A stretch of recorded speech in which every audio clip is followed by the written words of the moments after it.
যদি শুধুই একটা ভাষায় কথা বলতে জানেন আর কেউ এসে বলল ডাব্লিউ এর মানে কি, এর মানে কিছুই হবে না আপনার কাছে।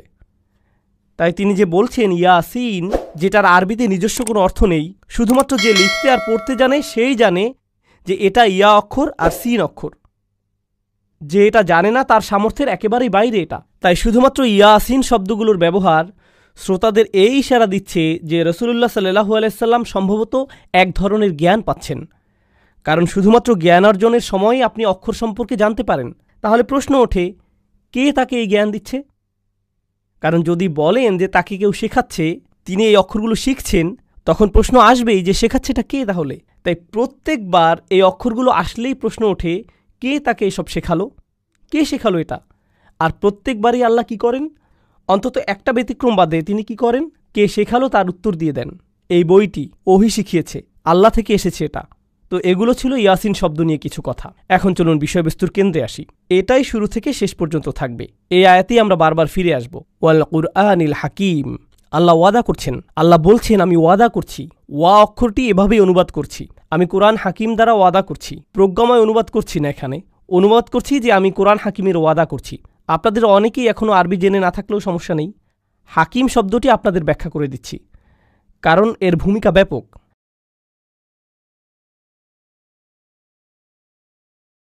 সেটার কারণটা হয় অসাধারণ, এজন্য আমি আপনাদের এটা বোঝাতে চাচ্ছি। প্রথমত, কোরআন এটা করে আপনাদের মনোযোগ আকর্ষণ করার জন্য, আপনার মনোযোগের জন্য। আর এই মনোযোগটা আকর্ষণ করে অসাধারণ কোনো কিছুর ব্যবহারের মাধ্যমে, যেটা নিয়ে আপনি ভাবতে পারেন। আরও আছে, কোরআন যখন কিছু নিয়ে আপনার মনোযোগ আকর্ষণ করে, তখন সেটাই পরে যা বলা হবে সেটার পক্ষে প্রমাণ হয়ে দাঁড়ায়। এখন এটা শুনতে কঠিন মনে হচ্ছে, তবে সহজ করে বুঝিয়ে দিচ্ছি। আল্লাহ বলছেন আমি সময়ের শপথ করছি, ওয়াল আসর, আমি সময়ের কসম করছি। আপনারা বলতে পারেন সমস্যা নেই, হালাল, এটা খুতবা নয় যে পুণ্য কাটা যাচ্ছে। ওকে, তো তিনি শপথ করছেন কিসের? সময়ের। এর মানে হলো সময়ের শপথ করে যেন তিনি বলছেন আমি স্বয়ং সময়কে প্রমাণ হিসাবে উত্থাপন করছি, আমি সময়কে প্রমাণ বানিয়ে দিচ্ছি।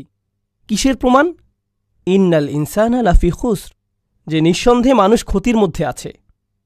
মানুষ যে ক্ষতির মধ্যে আছে তার সবচাইতে বড় প্রমাণই হলো সময়। দেখলেন? তাহলে পরবর্তী যেই বক্তব্য আসছে সেটাই শপথ হিসেবে প্রমাণ হলো। তাই যখন আল্লাহ বলেন ওয়াল কুরআনিল হাকিম, তখন কোরআনকে প্রমাণ হিসেবে আনা হচ্ছে, একে প্রমাণ হিসেবে আনা হচ্ছে। যেভাবে সময়কে প্রমাণ হিসেবে আনা হয়েছিল, তেমনি কোরআনকেও কোনো কিছুর প্রমাণ হিসেবে আনা হচ্ছে। তবে আগে কুরআনিল হাকিম নিয়ে কথা বলে নেই। আরবিতে আল হাকিম শব্দের তিনটি অর্থ আছে। এর তিনটি অর্থ হতে পারে। প্রথমটি আমি বাদ দিয়েছিলাম তখন, প্রজ্ঞা। কোরআন প্রজ্ঞাতে পরিপূর্ণ। দেখুন, প্রজ্ঞা বার্ধক্যের সাথে আসে, খুবই জটিল ভাষায় প্রজ্ঞা প্রকাশিত হয়। প্রাসঙ্গিক হলে তবেই মানুষ প্রজ্ঞাকে উপলব্ধি করতে পারে। অর্থাৎ আমার প্রজ্ঞাময় কোনো কথা যদি আপনার মাথার উপর দিয়ে চলে যায়, তবে একে আপনি কখনোই প্রজ্ঞা মনে করবেন না। তবে আমার কোনো উপদেশ যদি আসলে আপনার উপকারে আসে, তবেই আপনি এই প্রজ্ঞাকে উপলব্ধি করতে পারবেন। এজন্য প্রজ্ঞা বুঝতে হলে তাকে প্রাসঙ্গিক হতে হবে। আর প্রত্যেকবার যখনই নবী সাল্লাল্লাহু আলাইহি সাল্লাম কোরআন তেলাওয়াত করতেন, কেউ সেটা শুনলে সাথে সাথে ধাক্কা খেত যে আরে, এটা তো আমার সম্পর্কেই বলছে, আমাকেই তো উপদেশ দিচ্ছে, আমার ক্ষেত্রে এটা প্রাসঙ্গিক, আমার দরকার অনুযায়ী পরামর্শ দিচ্ছে। তাই কোরআন তার প্রজ্ঞাকেই নিজের পক্ষে প্রমাণ হিসেবে আনছে। এটা বিশাল বড় কিছু, এতই প্রজ্ঞাময় যে মানুষের কর্ম হতেই পারে না। এটা বিশাল বড় কিছু।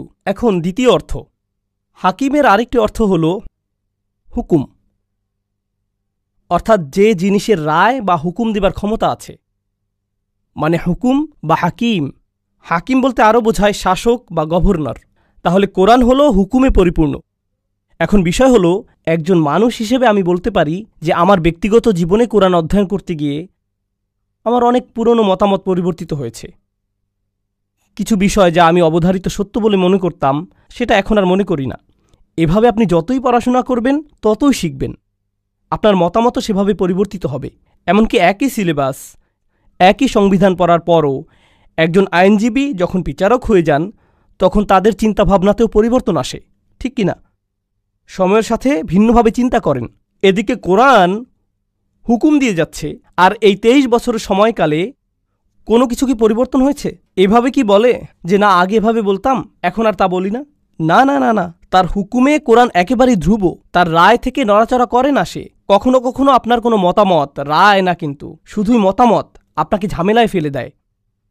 মিডিয়া যদি মসজিদে এসে আপনার ইন্টারভিউ নিতে চায়, তবে কথা বলার আগে খুব চিন্তাভাবনা করে নিতে হবে, কারণ তারা চালাকি করে আপনাদেরকে ফাঁদে ফেলতে পারে। তাই আপনাকে খুব সাবধান থাকতে হবে। কিন্তু কোরআন যখন কথা বলে তখন কি পরিণতি নিয়ে চিন্তা করে? সম্ভবত এভাবে বলাটা ঠিক হবে না, ঝামেলায় পড়ব, এই বিষয়টা এড়িয়ে যাই, ওই প্রশ্নটা এড়িয়ে যাই। কোরআন সরাসরি বলে দেয়, স্পষ্ট রায় দিয়ে দেয়, স্পষ্ট রায় দিয়ে দেয়, যেন কর্তৃত্বের স্থান আছে তার। এখন ব্যাপার হলো, আপনাকে দুটো বিপরীত জিনিস বুঝতে হবে। নবী সাল্লাল্লাহু আলাইহি সাল্লাম তো শুধুমাত্র একজন মানুষ, খুব কম অনুসারী তখন, কোনো রাজনৈতিক অবস্থানেই নেই, কোনো সামরিক শক্তি নেই, কিছুই না। এদিকে আল্লাহ হলেন সর্বশক্তিমান, সর্বোচ্চ, তিনি গাইবে আছেন। কিন্তু যখন নবীজি কথা বলেন আলাইহিসসালাতুওয়াসসালাম, আল্লাহর পক্ষ থেকেই বলেন, বিচারকের মতো বলেন, হুকুম দেন। কিন্তু তিনি তো এভাবে বলার মতো অবস্থানে নেই। তিনি তো কোনো গভর্নর নন, লোকদের শাসক নন, তিনি ক্ষমতার অবস্থানে নেই। কিন্তু কথা বলবার সময় এমনভাবে বলেন যেন তারই হাতেই ক্ষমতা, কারণ তিনি আল্লাহর পক্ষ হতেই বলছেন। এখন কারো যদি ক্ষমতা না থাকে, তবুও ক্ষমতাশালীদের মতো কথা বলে, তখন সে সমস্যায় পড়বেই। আপনার হাতে ক্ষমতা না থাকলে ওভাবে কথা বলতে পারবেন না। কিন্তু এই কোরআন প্রতিনিয়ত রাসূলুল্লাহ সাল্লাল্লাহু আলাইহি সাল্লামের মুখ থেকে এভাবেই বলে যাচ্ছে। কখনো কখনো কোনো ছাত্র হঠাৎ করে শিক্ষকের বিরুদ্ধে কথা বলে ফেলে, কিংবা কোনো কর্মচারী তার বসের বিরুদ্ধে আওয়াজ তুলে ফেলে, কিংবা ধরুন আদালতে বসে থাকা কোনো বাদী বিচারকের বিরুদ্ধে আওয়াজ করে বসল, বা পুলিশ অফিসার তার স্বর উঁচু করে চিফের বিরুদ্ধে কথা বলল, বা হোয়াইট হাউসের কোনো কর্মচারী প্রেসিডেন্টের বিরুদ্ধে বলে উঠল। এরকম একবার হতেই সে ক্ষমা চাওয়া শুরু করে, সরি সরি সরি সরি আমি বুঝতে পারিনি। এমন হয় কি না? এমন হয় কি না?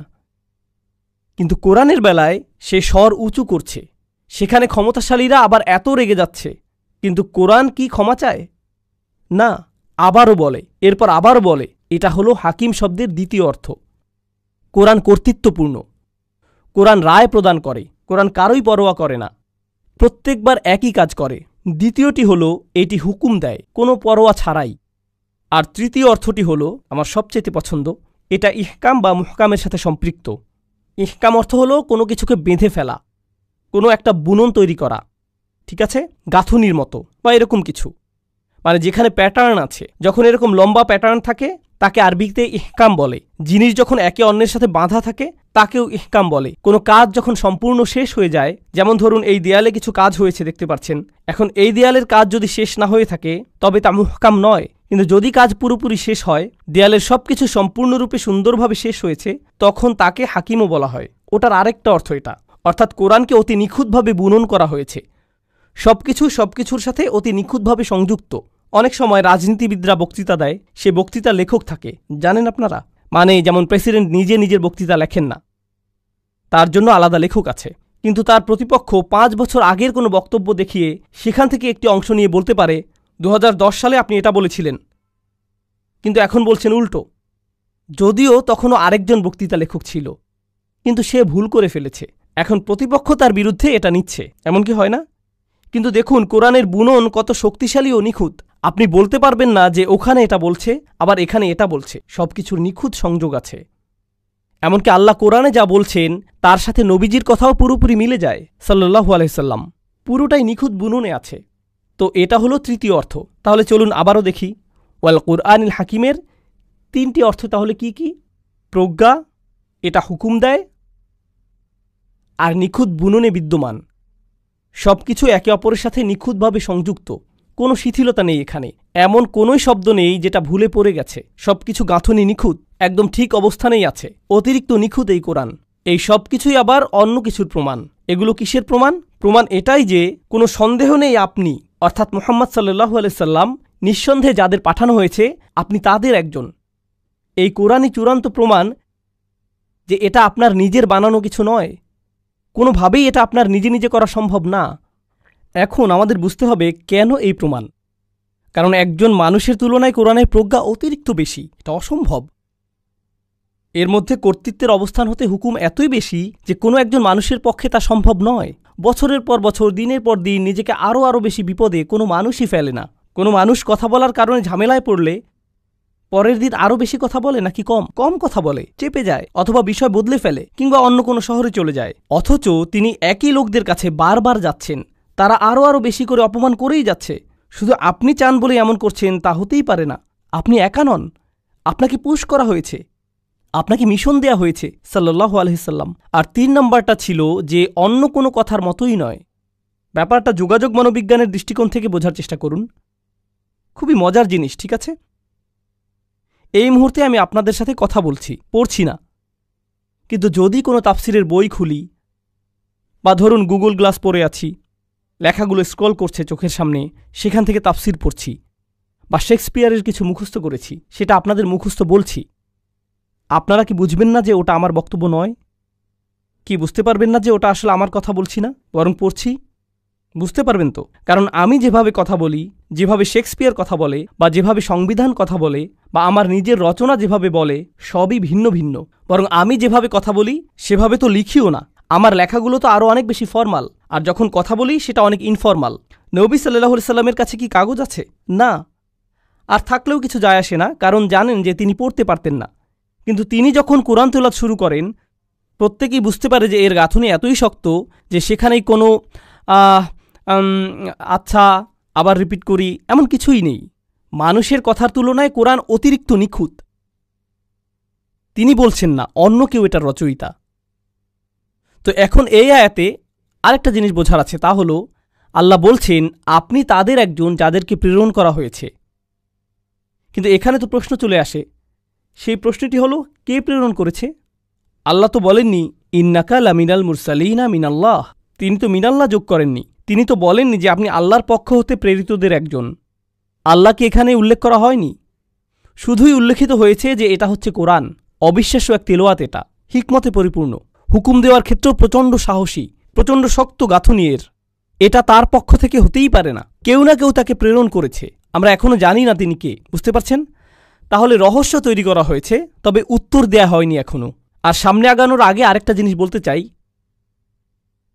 ইন্নাকা লামিনাল মুরসালিন নিয়ে আরও 3টা জিনিস। আল্লাহ কার সাথে কথা বলছেন? তিনি বলছেন নিঃসন্দেহে তুমি প্রেরিতদের একজন। তাহলে কার সাথে কথা বলছেন? তিনি নবীজির সাথে কথা বলছেন। কুরাইশদের বলার পরিবর্তে নিঃসন্দেহে তিনি রাসূলদের একজন, তিনি প্রেরিতদের একজন, এভাবে তিনি বলেননি। তিনি তাদের সাথে কথাও বলছেন না, কাফিরদের সাথে আল্লাহর কথাই হচ্ছে না। তিনি স্বয়ং নবীর সাথে কথা বলছেন সাল্লাল্লাহু আলাইহি সাল্লাম। কেন জানেন? কারণ কাফিররা তাকে মিথ্যুক বলছে, এসব আজে বাজে বলেছে।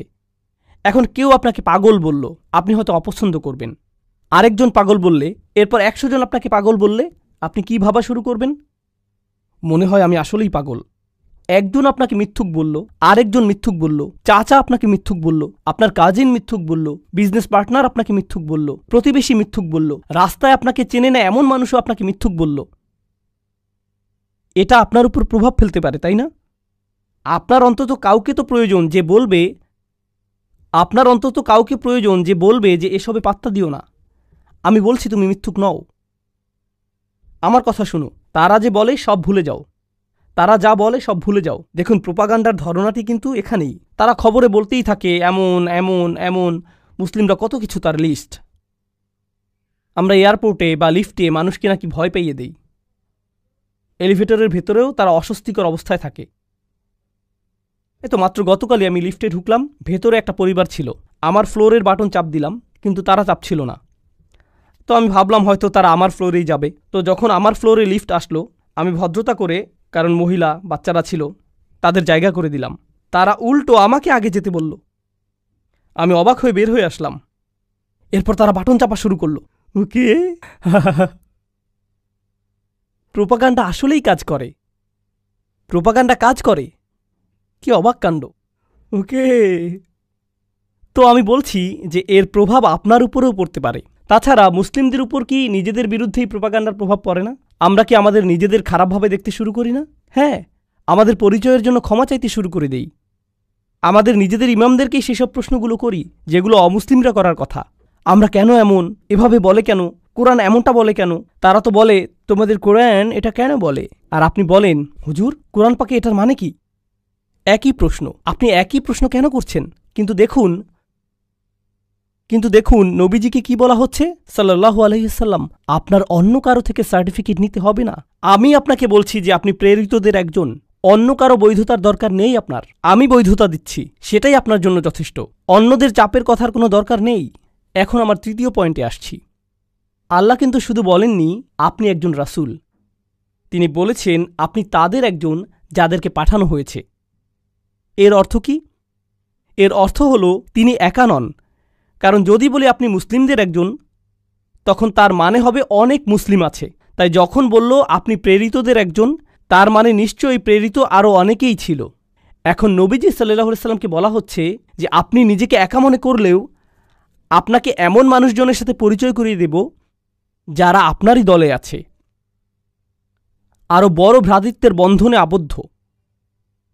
আপনি যখন আপনার দলেরই আরও মানুষ খুঁজে পান, তখন অনেক মানসিক সাপোর্ট হয়। যেমন ইউনাইটেড স্টেটসে অনেকেই এখানে বসবাস করে, ইউনিভার্সিটিতে কোনো মুসলিমই দেখতে পায় না, কিংবা দেখে কর্মক্ষেত্রে কোনো মুসলিম নেই। এখন সে কেনাকাটা করতে দোকানে গিয়ে দেখল একজন মাত্র লোক দেখতে মুসলিমদের মতো দাঁড়িয়ে আছে, হয়তো ফাতিহা মুখস্থ করার চেষ্টা করছে। এতেই সে এত খুশি, কারণ একটু সাপোর্ট হলেও পাচ্ছি, আমার মতোই আরও একজন। কিন্তু নবীজি সাল্লাল্লাহু আলাইহি ওয়াসাল্লাম যখন রাসূল, তিনি তো একমাত্র রাসূল। কিন্তু আল্লাহ বলছেন পূর্ববর্তী রাসূলরা তো চলে গেছে, অনেক আগেই গত হয়ে গেছে, কিন্তু তিনি তার কথার মাধ্যমে তাদের জীবনদান করবেন। আল্লাহ পূর্ববর্তী নবীদের জীবনদান করবেন তাদের কথা বলার মাধ্যমে। তখন আপনি আপনার সাপোর্ট, আপনার সান্ত্বনা তাদের মধ্যে পাবেন। তাহলে প্রথম হলো বৈধতা, প্রথম সান্ত্বনা পাচ্ছেন আল্লাহর থেকে, আমি বলছি আপনি প্রেরিতদের একজন। আর দ্বিতীয়টি হলো তাকে বলে দেয়া হচ্ছে যে শুনুন, আপনি একটি দলের অংশ, তাদের মাঝেই আপনি প্রচুর সাপোর্ট পাবেন। আর তাই ইন্না শব্দটি প্রথমে এসেছে। কোনো সন্দেহ নেই আপনি হলেন প্রেরিত রাসূলদের একজন, কারণ সন্দেহ পোষণকারী অনেক আছে, কিন্তু আপনি কখনো সন্দেহ করবেন না। এখন এই আয়াত নিয়ে শেষ কথা, ইন্নাকা লামিনাল মুরসালিন। সব আয়াত এত লম্বা হবে না, সব আয়াত এত লম্বা হবে না, ভয় পাবেন না। যদিও আমাদের আরও ৮৩টি আয়াত পড়তে হবে, তবে আমি সূরাটির শুরুতে এর চিন্তাভাবনাটি দেখাতে চাই। এরপর একটি থেকে পরেরটি, সেটা থেকে পরের আয়াত কিভাবে প্রবাহিত হয় সেটাও দেখাতে চাই। এটাই আমার কাজ এখানে ইনশাআল্লাহ। তো এই আয়াত নিয়ে শেষ যে কথাটি বলতে চাই তা হলো, মুরসাল শব্দটি কিন্তু রসুল হতে ভিন্ন। রাসূল শব্দের অর্থ হলো বার্তাবাহক, সহজ অনুবাদ। আর তাই কোরআনের কিছু দুর্বল অনুবাদে বলে যে আপনি রাসূলদের একজন, সেটা আসলেই ঠিক নয়। আরবিতে মুরসাল হলো ইসমে মাফউল, যার মানে যাকে প্রেরণ করা হয়েছে, কাউকে পাঠানো হয়েছে। এখন বার্তাবাহক আর পাঠানো হয় এমন একজন, এই দুইটার মাঝে কিন্তু তফাত আছে। আমি যদি বার্তাবাহক হই তবে বার্তা নিজের পক্ষ থেকেই দিতে পারি, হতেই পারে নিজের বার্তার বার্তাবাহক আমি হতে পারি। কিন্তু যদি আমি প্রেরণকৃত হই, তাহলে এর অর্থ দাঁড়ায় আমার বার্তাটি অন্য কারো কাছ থেকে এসেছে, অন্য কারো কাছ থেকে এসেছে, আমার পক্ষ থেকে নয়, আমাকে এটার দায়িত্ব দেয়া হয়েছে। এখন তাই নবীজি সাল্লাল্লাহু আলাইহি ওয়াসাল্লামকে বলা হচ্ছে যে নিঃসন্দেহে আপনি সেই দলের মানুষদের একজন যাদের একটি দায়িত্ব দেয়া হয়েছে, আপনাকে একটি মিশনে পাঠানো হয়েছে। আপনি এটা পছন্দ করেন বলে বা চান বলে বা অন্য কোনো এজেন্ডা আছে বলে তেলাওয়াত করছেন না, বরং আপনার প্রাথমিক উদ্দেশ্য হলো আল্লাহর বান্দা হওয়া আর তার আদেশ পালন করা। তিনি এই কিতাব শুরু করেছেন ইকরা বিসমি রব্বিক, আপনার রবের নামে পড়ুন, কর্তৃত্বের পদে থেকে। তাই আপনি কথা বলা মানেই আল্লাহর কর্তৃত্বের অধীনে থাকা। এই ব্যাপারটা পরে খুবই জরুরি হবে যখন আমরা পরের আয়াতে যাব।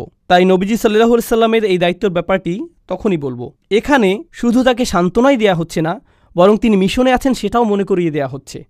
কোনো কাজে আপনার দায়িত্ব কঠিন হলে দুটো জিনিস লাগে, আপনাকে সাহায্য করার, সমর্থন দেবার জন্য কাউকে লাগে। সে বলবে যে আমরা পারবো, এটা করতে পারবই, আমি আছি তোমার সাথে, কোনো সমস্যা নেই। যে শুনুন, আপনার হাতে আর মাত্র 4 ঘন্টা সময় আছে, দ্রুত কাজ শেষ করুন। এই আয়াতে সেটাও করা হয়েছে। তার মানে আপনার দায়িত্ব সম্পন্ন করার দুইটা দিকই এখানে করা হয়েছে। একদিকে সাহায্য, সান্ত্বনা, বৈধতা, আবার অন্যদিকে মনে করিয়ে দেয়া যে শুনুন, এই কাজ করতে হবে, আমি জানি কাজটি কঠিন, কিন্তু এটা আমরা করতে পারবই, এই বিষয়ে এটা ছাড়া কোনো বিকল্পই নেই। আল্লাহ বলেন আলা সিরাতিম মুস্তাকিম, সরল পথের উপর, তাই না? এখানে দেখুন সিরাতিম মুস্তাকিম কথাটি কিন্তু আপনি আগেও অনেকবার শুনেছেন, কিন্তু এটি এখানে কি করছে? প্রথমত আপনাদের বোঝাতে চাচ্ছি যে সরল পথের ওপরে, আলা সিরাত মুস্তাকিম, আমি ওপরে শব্দটি এখানে পছন্দ করি না, বরং প্রতিশ্রুতিবদ্ধ পছন্দ করি। এখানে আলা শব্দটি লুজুম, যার মানে হলো আপনি সরল পথে প্রতিশ্রুতিবদ্ধ। কিন্তু প্রথম যেই প্রশ্নটির উত্তর দিতে চাচ্ছি, কে এই সরল পথে প্রতিশ্রুতিবদ্ধ? কে এই সরল পথে প্রতিশ্রুতিবদ্ধ? আমি কোরআনের শপথ করছি, পরিপূর্ণ প্রজ্ঞাময়, কত সুন্দর গাঁথুনি এতে, কত শক্ত এর বিধান। কোনো সন্দেহ নেই আপনি তাদের অন্তর্ভুক্ত যারা আসলেই প্রেরিত হয়েছে সরল পথের ওপর। তাহলে সরল পথে কে? নবীজি নিজে। কিন্তু শুধু নবীই নন, শুধুমাত্র নবীজি সাল্লাল্লাহু আলাইহি সাল্লামই নন, যাদেরকে পাঠানো হয়েছে তারাও সরল পথে ছিলেন, আর আপনিও। উভয়ের ক্ষেত্রেই প্রযোজ্য এটা। এখন আলা সিরাতে মুস্তাকিম উভয়ের জন্যই প্রযোজ্য। এটা গুরুত্বপূর্ণ কেন? একটি রাস্তা কল্পনা করুন, আপনি সেই রাস্তার উপরে আছেন, শুধুমাত্র আপনিই আছেন সেই রাস্তায়, আর বাকি সবাই আপনাকে রাস্তা থেকে ধাক্কা মেরে সরিয়ে দিতে চাচ্ছে। তা আপনি এগিয়েই যাচ্ছেন, তারা চিৎকার করছে, এই রাস্তা থেকে নেমে যাও, কেন এখানে তুমি, ইত্যাদি ইত্যাদি। ভুল পথে যাচ্ছ তুমি, শুধু আপনিই সেই পথে যাচ্ছেন। এদিকে আল্লাহ আপনাকে সাহস দিচ্ছেন এগিয়ে যেতে। তিনি আপনাকে বললেন, দেখো, এই পথের পথিক হিসেবে তুমিই একমাত্র ব্যক্তি নও, এর আগেও আমি অন্যদের চালিয়েছি এই পথে। বুঝতে পারছেন? তাহলে এখন তো আপনি তাদের আরও বেশি খুঁজবেন, কারণ এই পথে অন্যরাও তো হেঁটেছে। এই পথের বাধাগুলো তারাও পেয়েছে আপনার পূর্বে, তাদের আপনি উদাহরণ হিসেবে নেবেন, আর আপনাকে আরও ভালোভাবে রাস্তা চেনাতে সাহায্য করবে, এই যাত্রা সহজ করে তুলবে তারা। এছাড়াও আপনারা বাস্তব জীবনেও এমন করেন কিন্তু। যেমন ধরুন, ড্রাইভিং করে যাচ্ছেন, এখন খবর পেলেন সামনে ট্রাফিক জ্যাম বা অনেক পুলিশ রাস্তায়। আপনাদের কারো কারো গাড়িতে রাডারের মতো কি একটা আছে না? এটার ব্যাটারি ধরুন শেষ হয়ে গিয়েছে, তাই বন্ধুকে ফোন দিলেন, ইয়ো, আমি জর্জ বুশ রোডে আছি, বা কি জানি আপনাদের অন্য একটা টোল রোডে আছি, স্যাম হিস্টন না কি জানো, তো আমি এই রোডে আছি, অনেক পুলিশ এখানে, তো আমি কি জোরে চালিয়ে যাব?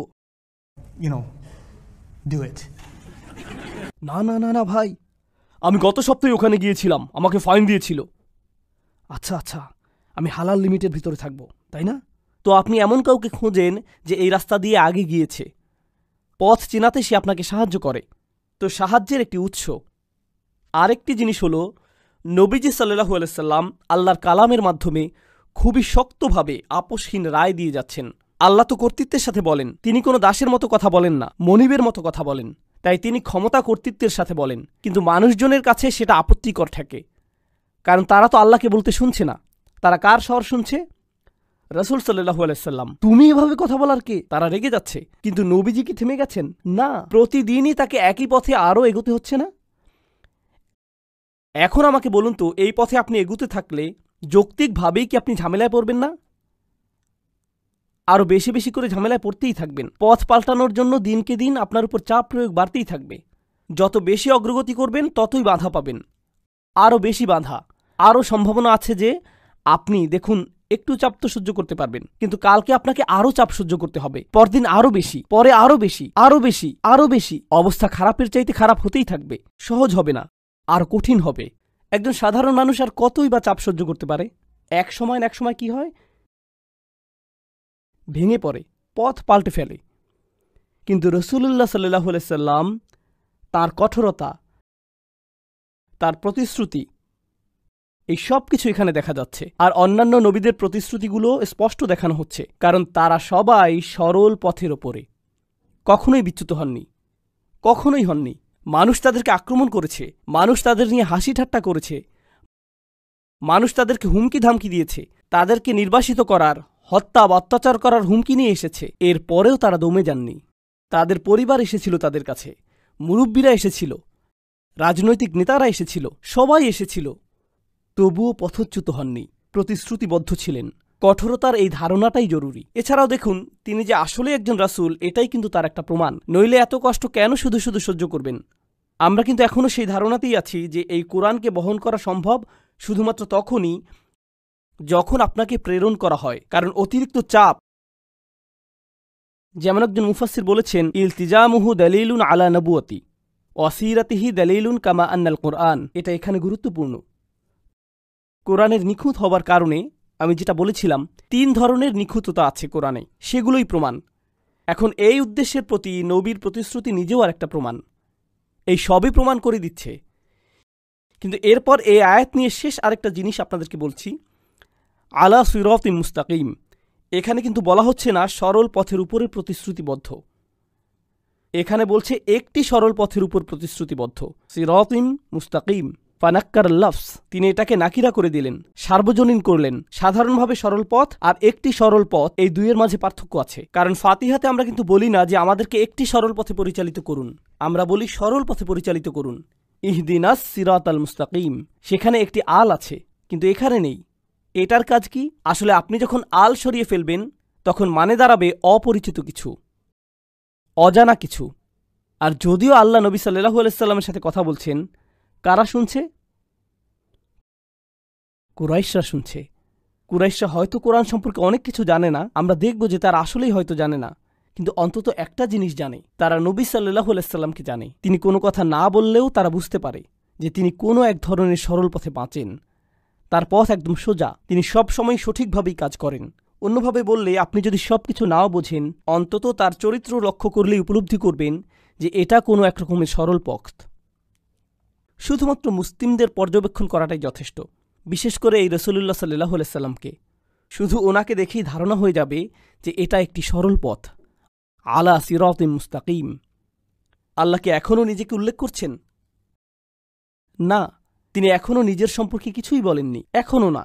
যদিও তিনি বলছেন তিনি প্রেরিত, আপনাকে প্রেরণ করা হয়েছে, আপনি সরল পথে প্রতিশ্রুতিবদ্ধ, কিন্তু কার দ্বারা প্রেরিত? এই কোরআনের প্রজ্ঞাগুলো কোত্থেকে আসছে? এই পরিমাণ কর্তৃত্ব নিয়ে তিনি কিভাবে বলছেন?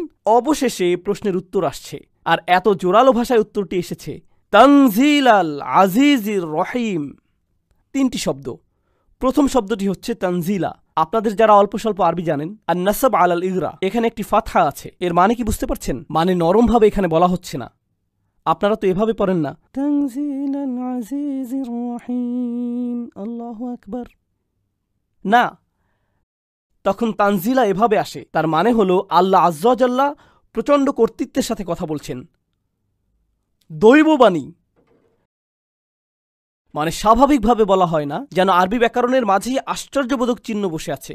শক্ত ভাষা এটি। শুনে রাখো, এটা কি? এটা এমন কিছু যা নাজিল করা হয়েছে। দৈববাণী। কার দৈববাণী? কার বক্তব্য এটা? আল আজিজ আর রহিম, আল্লাহর 2টি নাম এখানে। আল আজিজ অর্থ এমন একজন যিনি সম্মান ও কর্তৃত্বের পূর্ণ অধিকারী। আল আজিজ 2টি জিনিস বোঝায়, যার কর্তৃত্ব আছে আর যিনি সম্মানের অধিকারী। কারণ আপনারা 2 ধরনের মানুষ দেখতে পাবেন। এক ধরনের মানুষের দেখবেন কর্তৃত্ব আছে কিন্তু কোনো সম্মান নেই। যেমন ধরুন, কোনো পুলিশ অফিসারের কর্তৃত্ব আছে কিন্তু কোনো সম্মান নেই। বাল্টিমোরে আমরা যেমনটা দেখলাম, তাই না? কর্তৃত্ব আছে কিন্তু সম্মান নেই। অন্যদিকে এমন মানুষও আছে যাদের সম্মান প্রচুর কিন্তু কি নেই? কর্তৃত্ব। এই দুটোর কারোরই ইজ্জা নেই। আরবিতে ইজ্জা উর্দুর ইজ্জতের মতো না, কিন্তু শুনতে এক হলো। আরবিতে ইজ্জা অর্থ যখন আপনার সম্মান আছে, আবার একই সাথে কি? কর্তৃত্ব, তখনই আপনার ইজ্জা আছে। যখন তিনি বলছেন এটা হলো এমন সত্তার বাণী যিনি সম্মানের অধিকারী, চূড়ান্ত কর্তৃত্বশীল, তখন আল্লাহ আজ্জা ওয়া জাল্লা খুবই কঠিন একটা জিনিস বলছেন। মনে আছে, কোরআনের একটি বৈশিষ্ট্য হলো যে এটা রায় দেয়। আচ্ছা, কার মূলত রায় দেবার অধিকার আছে? তারই আছে যার কর্তৃত্বও আছে। আর যদি কারো কর্তৃত্ব থাকে আর সে রায়ও দেয়, তবুও কখনো কখনো, যেমন জাজ জুডি, আমি জাজ জুডি খুব দেখতাম মায়ের সাথে। জাজ জুডি কোনো রায় দিতেন, এই ছেলে চুপ থাকো তুমি, তাই না? এভাবেই বলে, অনেক মজা লাগতো। এই তুমি $500 ফাইন দেবে, এখন যাও এখান থেকে, এমনই হতো সব সময়। এরপর বাইরে ইন্টারভিউগুলো মজা পেতাম, ভালো লাগতো। বিশেষ করে যে হেরে যেত তার, কারণ যে জিততো সে তো বেশি কিছু বলতো না, হ্যাঁ আমি $500 পেয়েছি, এটুকুই বলতো তারা। কিন্তু যেই লোক হারতো তিনি তো খুবই খারাপ, বিশ্বাস হচ্ছে না তিনি এমনটা করলেন, এভাবে রায় তিনি কিভাবে দিতে পারেন, তাই না? অন্যভাবে বললে তার রায়তে কর্তৃত্ব ছিল কিন্তু কি ছিল না? সেখানে পূর্ণ সম্মান ছিল না। আল্লাহ আজ্জা ওয়া জাল্লা বলেন এই কোরআন রায়তে পূর্ণ, আর সেই রায়গুলো কঠিনভাবে নিতে হবে, কারণ তা কর্তৃত্বশীল সত্তার কাছ থেকে এসেছে, তাই এটা সম্মানেরও যোগ্য। এটাই আল আজিজ শব্দের মধ্যে চলে এসেছে। এভাবে কিন্তু এটা আবার আল কুরআনিল হাকিমের দিকেও ফিরে যাচ্ছে। এখন তাহলে প্রশ্নটির উত্তর এলো, এই বাণী কার পক্ষ থেকে এসেছে? এটাই সব রায় নিয়ে বলছে মানিয়ালিকুল হুকুম, সাথে অন্য অনেক কিছুই বলছে। তানজিল, এই শব্দ তানজিলের মানে কি? এর মানে হলো যা উপর থেকে আসে। অন্যভাবে বললে এই প্রশ্নের উত্তর দেই আগে, তার শিক্ষককে কে তাকে পাঠিয়েছে? কোরআনের এই প্রজ্ঞা থেকে এসেছে? এই সবই উপর থেকে এসেছে। এর মানে হলো তোমরা এত বাম হাত ঢুকাতে পারবে না। এর মানে হলো এটা এমন জিনিস যা কোনো মানুষের পক্ষেই রচনা করা সম্ভব নয়। এটা উত্তর দক্ষিণ পূর্ব পশ্চিম দিক থেকে আসেনি, ভিন্ন কোনো গ্রাম থেকেও আসেনি, কোনো বিদ্বান ব্যক্তি থেকে আসেনি, কোনো ইউনিভার্সিটি থেকেও আসেনি, এটা উপর থেকে এসেছে। দেখুন, উচ্চশিক্ষা অর্জন করতে আমরা কোথায় যাই? আমরা জ্ঞান অর্জন করতে পূর্ব পশ্চিম উত্তর দক্ষিণে যাই, এখানে সেখানে যাই শিক্ষা নিতে, কিন্তু জ্ঞান অর্জন করতে উপরে তো আর যেতে পারি না। কিন্তু এই মানুষের দীক্ষা তো দেখি উপর থেকে আসছে, অর্থাৎ এতে তোমরা বা হাত ঢুকাতে পারবে না, এটা তোমাদের নাগালের বাইরে। এটা কিন্তু আবার প্রমাণ দিচ্ছে যে প্রজ্ঞায় কোরআন অতিরিক্ত নিখুঁত, কারণ তা উপর থেকে এসেছে। গাঁথুনি খুবই ভালো, এমন গাঁথুনি শুধুমাত্র সম্ভব উপর থেকে আসলেই। আর এর রায়গুলোও এমন যে শুধুমাত্র উপরওয়ালা থেকেই আসতে পারে, এজন্যই তানজিল শব্দটি। কিন্তু এরপর আল্লাহর যেই নামটি এলো, তানজিল আল আজিজ আর রহিম, এখানে রহিম মানে কি আপনারা জানেন? এর মানে কি? দয়াময়, যিনি ভালোবাসেন, যিনি যত্ন করেন, যিনি সব সময় ভালোবাসেন, সব সময় খেয়াল রাখেন। আর রহিম, এখানে আর রহিম শব্দটি কি করছে? আল আজিজ শব্দের কারণ বুঝতে পারছি এখানে, কিন্তু রহিম শব্দটি কি করছে এখানে? এই বাণী কার কাছে এসেছে? নবী সাল্লাল্লাহু আলাইহি সাল্লাম। তিনি কেন? অন্য কেউ নয় কেন? স্বয়ং কোরআন আমাদের বলছে, ওয়ামা আরসালনাকা ইল্লা রাহমাতাল লিল আলামিন, তোমাকে আমি সৃষ্টির প্রতি রহমা ব্যতীত পাঠাইনি। নবীজি সাল্লাল্লাহু আলাইহি সাল্লাম হলেন সমস্ত মানুষের চাইতেও বেশি দয়াশীল। তাই এই কর্তৃত্বশীল কোরআনও সমস্ত দুনিয়ার সকল মানুষের চাইতেও দয়াশীল মানুষের মুখ হতেই নিঃসৃত হওয়া প্রয়োজন ছিল। আর এটাও আল্লাহর একটি দয়া। মানবতার প্রতি আল্লাহর রহমতই হলো রাসূলুল্লাহ সাল্লাল্লাহু আলাইহি সাল্লাম। তাহলে এভাবে দেখলে কোরআন হলো আজিজের পক্ষ হতে, আর রাসূল হলো আর রাহিমের পক্ষ থেকে। রাসূল সাল্লাল্লাহু আলাইহি সাল্লাম কর্তৃত্বপূর্ণ নন, তিনি কি? তিনি দয়াশীল। কোরআন হলো কর্তৃত্বপূর্ণ। দুটো একত্রে আসা প্রয়োজন ছিল, বার্তাবাহক আর খোদ বার্তা দুটোরই একসাথে আসা দরকার। এই আয়াতগুলো নিয়ে একটি কথা বলতে ভুলে গিয়েছিলাম, অন্য কিছু বলার আগে এখন বলে নিই, কারণ এই বিষয়ে এটাই শেষ কথা। আমরা কিন্তু এখনও এই সূরার প্রথম অংশেই আছি। কতগুলো অংশ আছে এখানে বলছিলাম? খুব ভালো, 6টি অংশ। আমরা এখন প্রথম অংশে। তো একটি জিনিস এখানে বলতে চাই, তা হলো আল্লাহ যখন হেদায়েত দেন, দুটো অংশ থাকে সেখানে। সেখানে থাকে বার্তা আর থাকে বার্তাবাহক। সেখানে থাকে বার্তা আর থাকে বার্তাবাহক। এখন যখন আল্লাহ বললেন ওয়াল কুরআনিল হাকিম ইন্নাকা লামিনাল মুরসালিন, তিনি বার্তাটিকে সত্য প্রতিপন্ন করলেন। মানে বার্তাটি মানুষের থেকে হতেই পারে না, বেশি নিখুঁত। তাহলে এখানে বার্তাটির বিষয়টি হলো, কিন্তু এটা তো গল্পের অর্ধেক মাত্র। শুধু বার্তাটি পেলেই তো আর হবে না, আপনার আরও কি প্রয়োজন? একজন বার্তাবাহক।